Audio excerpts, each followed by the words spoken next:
नाज़रीन प्रोग्राम में एक दफ़ो ॿीहर भलीकार।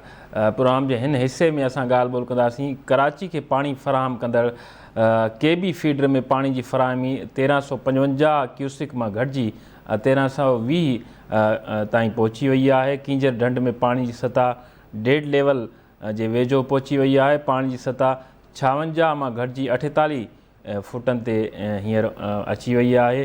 पानी की लेवल 42 फुट थियण ते कराची के फराहम थींदड़ पानी जेको आहे उहो बंदि थी वेंदो। कराची, ठठे, बदीन ऐं ॿियनि शहरनि खे पाणी में फराहमी जे हवाले सां हिकु हफ़्तो जेको आहे उहो ॿुधाए पियो वञे त तमामु घणो ॾुखियाइयुनि जो सबबु जेको ॾुखियाइयुनि में पेश अचनि थियूं, छाकाणि त पाणी घटि पियो अचे। इन जे करे इन सूरतहाल जे हवाले सां पहिरियां असां हींअर लाइन ते वरितो आहे जामशोरे मां अली मुराद चांडियो खे, उनखां सूरतहाल मालूम कयूं था। अस्सलाम वालेकुम अली मुराद। छा सूरतहाल है अली मुराद इतने तव्हां वटि जामशोरे वारे पासे हींअर? जी बिल्कुल, मां ॿुधाईंदो हलां त सिंध में जेका पाणी जी खोट हिन वक़्तु इंतिहा दर्जे ताईं पहुची वई आहे। ज़रात खां पोइ शहरनि में बि पाणी जो बहिरान पैदा थी वियो आहे। गुड्डू, सखर ऐं कोटड़ी बैराजनि में 24 कलाकनि अंदरि 100 खां 400 क्यूसिक ताईं जेको आहे पाणी जी लाच रिकॉर्ड कई वई आहे। इन सिलसिले में जेको कोटड़ी बैराज वटि पाणी जो हींअर जेको मथां वहिकिरो आहे उहो 4845 क्यूसिक रिकॉर्ड कयो वियो आहे ऐं हेठां वहिकिरो जेको 24 कलाक में 200 क्यूसिक हुयो उहो हींअर घटिजी 100 क्यूसिक ताईं वञी पहुतो आहे। जॾहिं त कराची खे पाणी फराहम कंदड़ केबी फीडर में पाणी जी फराहमी हिन वक़्तु जेका 1355 क्यूसिक मां घटिजी 1320 ताईं थी वई आहे। जंहिं सबबु कींजर ढंढ में पाणी जी सतह जेका ॻणिती जोगी ॿुधाई वई आहे। मां इन सिलसिले में ॿुधाईंदो रहां त आपाशी अमलदारनि सां राब्तो थियो आहे। उन्हनि जो चवणु आहे त केबी फीडर में जेको पाणी घटि छोड़ थी रहियो आहे उनजे करे कींजर ढंढ में पाणी घटि वञी रहियो आहे ऐं जेको आहे 1 खां 2 हफ़्तनि जो पाणी जेको कींजर ढंढ में कराची वासियुनि लाइ बचियो आहे। जेकॾहिं इहा ई सूरत रही त हैदराबाद, जामशोरो ऐं कोटड़ी जीअं जेके कराची वासी आहिनि उहे 1 या 2 हफ़्तनि अंदरि पीअण जे पाणी लाइ इंतिहाई परेशानी खे उन्हनि खे मुंहुं ॾिसणो पवंदो।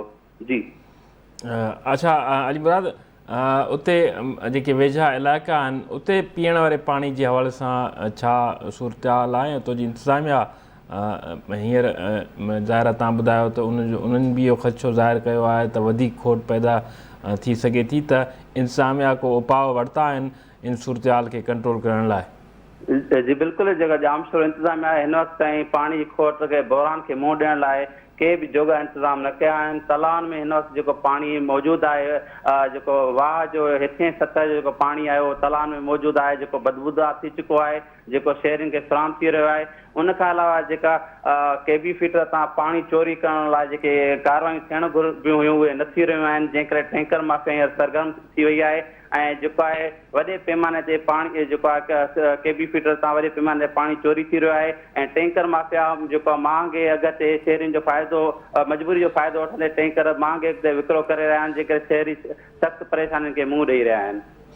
वॾी महिरबानी नाज़रीन। अली मुराद असांखे जामशोरे ऐं आसपास जा जेके इलाइक़ा आहिनि उतां जी सूरतहाल खां आगाह करे रहियो हो त इन पाणी जी खोट पैदा थियण बाद जेके टैंकर माफ़िया आहे उन्हनि हिन जो फ़ाइदो वठणु शुरू करे ॾिनो आहे, जॾहिं त इंतिज़ामिया हींअर ताईं के बि जोगा उपाउ न आहिनि वरिता।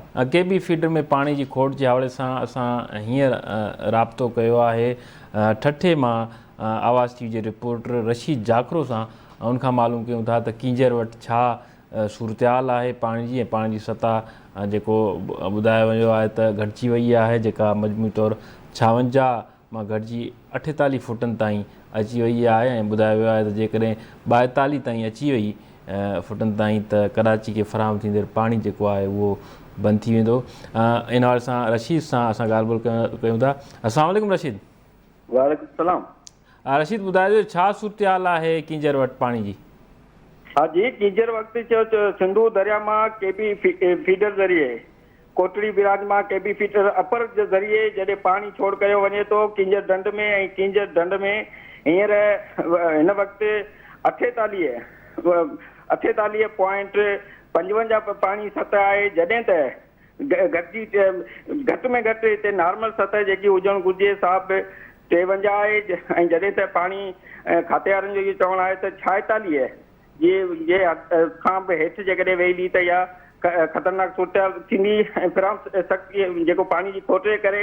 ऐं जॾहिं त हिते हिन वक़्तु सिर्फ़ु 1355 क्यूसेक पाणी छोड़ कयो वञे थो ऐं 1355 क्यूसेक पाणी छोड़ करण सां ते पाणी जी तमामु घणी शदीद खोट थिए थी, छो त किंजर ज़रिए अहिड़ी सूरत जेकी हिन वक़्तु किंजर खे केबी फीडर अपर ज़रिए पाणी में फराहमी न थी रही आहे, जॾहिं त किंजर खां कराची केबीअ ज़रिए रोज़ानो 1200 क्यूसेक पाणी फराहम कयो वञे थो ऐं उहो पाणी जेकॾहिं सतह घटि थी त उहो पाणी फराहम करे न सघिबो, जॾहिं त हिन वक़्तु घटि में घटि 51 RL बदिरां किंजे जी सतह 48.55 RL ते जेका वञी पहुती आहे, जेका अंतई ख़तरनाक सूरत आहे, ख़ासि करे छटो मकली ऐं आसपास जे शहरनि समेत ज़रई ऐं पीअण जे पाणी जी बि शदीद खोट आहे ऐं 1200 क्यूसेक पाणी जे नॉर्मल तौर ते कराची ॾांहुं वञे थो, जेकॾहिं सतह घटि थी त न रुगो छटे जा 4 तालुका, छटे जा शहर तोड़े कराची सख़्तु मुतासिर थींदी। वॾी महिरबानी नाज़रीन, असांखे रशीद जाखरो जेको आहे ठठे ऐं आसपास वारनि इलाइक़नि बाबति आगाही ॾिनी त किंजर में पाणी जी सतह घटि थियण बाद उतां जा इलाइक़ा बि जेको आहे मुतासिर थियण शुरू थी विया आहिनि ऐं पाणी जेको आहे जेकॾहिं इहो अञा घटिजी वियो त कराची बि जेको आहे इन खां मुतासिर थींदो। हुकूमत जेको आहे इन जी सूरत खे नज़र में त आहे, पर हींअर ताईं जेके क़दम खयां विया आहिनि उन सां बहितरी हींअर ताईं जेका आहे नज़र न आई आहे। इन हवाले सां जाम ख़ान शोरे सूबाई वज़ीर पारां इहो चयो वियो हो त सूरत जेका आहे 6 ॾींहंनि में बहितर थी वेंदी। ॾिसूं त हुकूमत जो इहो चवणु केतिरो दुरुस्त साबित थिए थो। प्रोग्राम जारी आहे, वठूं था हिते नंढो कमर्शियल ब्रेक।